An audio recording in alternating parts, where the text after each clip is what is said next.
Well, that was better. Baby steps. Baby steps. Now, I don't want to alarm anyone. Is your DeBrincat making too much noise all the time? I haven't really prepared for this. Hello and welcome back to another episode of Hawks Recap. My name is Clay. Thank you for tuning in. The Blackhawks have just completed Game 2 of their season. Once again in Tampa against the Lightning. Once again giving up 5 goals. And once again losing. But this time by a final score of 5-2. Yay, we're improving. For real though, this was a much better performance from the Hawks. Definitely a lot more watchable than Wednesday's game. And you gotta remember, this is a team with a lot of new faces. Shortened training camp, no preseason games. It's going to take a few games for this team to kind of gel, to find, some chemistry. I certainly liked the line combinations in this game a lot better. I liked breaking up that DeBrincat, Strome, Kane line. It should work on paper, right? But it just doesn't really work 5-on-5. So bringing Strome away from that line, putting him with Kubalik and Kurashev. Kurashev making his NHL debut. I thought he looked great. Ian Mitchell, I forgot to mention in last game, made his NHL debut there. Played again tonight, both games. I thought he looked pretty good. A lot to be excited for in those young fellas. Each team with 37 shots in this game, each team 50% from the dot. Blackhawks went 1 for 4 on the power play. They killed off all 3 of Tampa's power plays, so they were a plus in special teams tonight. Colin Delia in net for the Hawks, getting the start in relief of Subban, who had a up and down first game.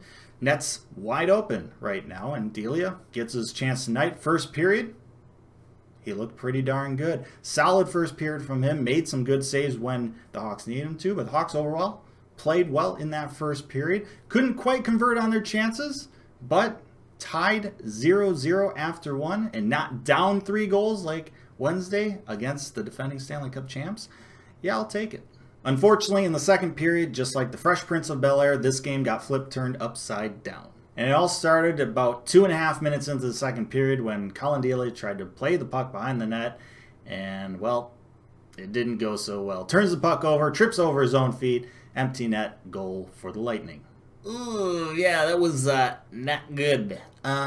It seemed to rattle the Hawks a bit because up until then they were playing well, right? They were skating toe-to-toe with the defending Stanley Cup champions who just, dominated them on Wednesday. Like, things were going well.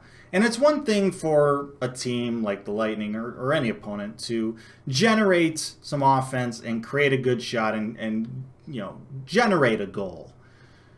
But it's another thing to kind of just hand it over on a silver platter. And that's just demoralizing. That just kind of wipes any sort of momentum you may have. It just washes it away. The Lightning would go on to score 3 goals in under 6 minutes, and as Blackhawks fans, we're quite familiar with 3s and 6s, but unfortunately this is not one of the good kinds of those. Killorn with a snipe from the high slot, then Coleman with kind of just a garbage area goal. Both of those goals generated off Blackhawks turnovers in the neutral zone, and we're not even halfway through the second period, and the Hawks are down 3-0. I mean, that's a demoralizing 6 minutes, especially after playing a pretty solid first 22 minutes of the game.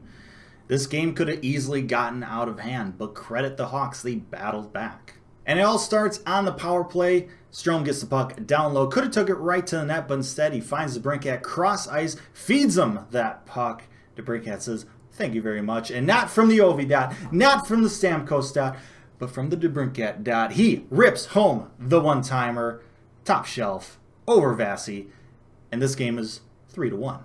It was a very, very good sight to see DeBrincat bury that, because that's the type of goal he would just automatically bury like 2 years ago. Last year, he would have missed the net. He had such an unlucky or just unfortunate year last year, such a down year in terms of converting those types of chances. And he got a lot of chances, but he just could not bury anything. It was ridiculous.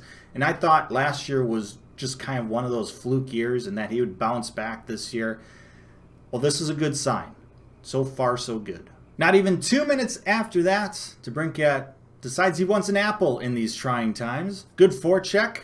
Grabs the puck behind the net, throws it in front of the net. Looks like it may have been intended for Strome, but not going to argue when it's Patrick Kane kind of stealing the puck. Usually when he wants the puck, that means he's going to activate Showtime. And he does. Backhand frickin' peanut butter snipe. So all of a sudden, this is a game again. Blackhawks are only down by a single goal. And they get a power play right at the end of the second period. They were this close to tying it up, but just quite can't get it in. And so we go to the third period, score 3-2. The first half of the third period was pretty back and forth, but then after that, Hawks just kind of got caught pushing for that tying goal and gave up some odd man rushes, and, well, Lightning are a pretty darn good team, and they took advantage of those opportunities. And one of the things you could really tell the difference of between the Lightning and the Blackhawks in these first two games is just how good a team like the Lightning, a Stanley Cup champion, contending type of team, is at back checking and really preventing odd man rushes, at least 3-on-2 odd man rushes for their opponents, where the Blackhawks just didn't do a good enough job. First goal comes from Yanni Gourde, buries it. The broadcast kept trying to blame Boquist for this, but there wasn't a whole lot Boquist could do. He inserted himself in the offense and then he hustled back. I know it's sacrilegious, but Patrick Kane could have easily prevented this odd man rush. He just gave this much effort in that neutral zone, and that's not a good job. Especially because I know a lot of people say Patrick Kane, he doesn't play defense, but there's plenty of times where we've seen him really hustle back to prevent odd man rushes. We haven't not seen him do it. He'll do it. He just didn't do it in this instance. And then later on, another odd man rush, and Stamkos just snipes it. And this game ends 5-2. So yeah, not good that we gave up 10 goals through 2 games. It's not good at all. But on the bright side, this was against the Stanley Cup champion, Tampa Bay Lightning. We don't have to play them again until March. So we get about a month and a half where we can maybe, see how we fare against mid-tier teams like the Florida Panthers, who we played the next 2 games against, or some bad teams. It's tough to really tell where you're at when you have kind of low expectations and you have to go up against the Stanley Cup champions. So don't be too down with these results. Obviously, it would have been nice to maybe gotten a point or maybe scored some more goals or given up less goals, but we took some steps in this game. A lot better than Wednesday. That's a positive.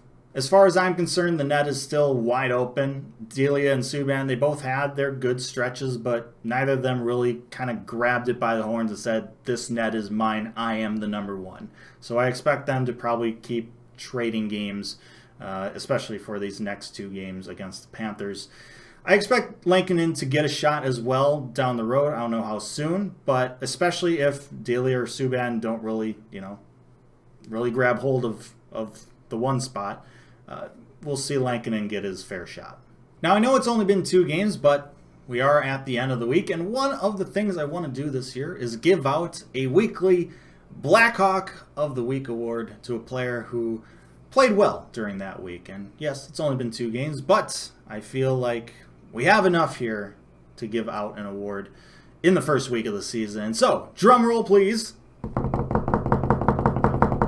Blackhawk of the Week for week number 1 is Dylan Strome. 1 goal and 1 assist for Dylan, 2 points through these first 2 games. And he's done quite well at the dot as well, stepping into a bigger role due to the injuries of Taves and Doc. Fresh off his new contract, I feel like he deserves this prestigious and historic award. And with that, I say thank you so much for watching this episode of Hawks Recap. Let me know your thoughts down in the comments section below. Like, share, and subscribe. Appreciate that as always. But most importantly, stay safe, make good decisions, and I'll see you next time.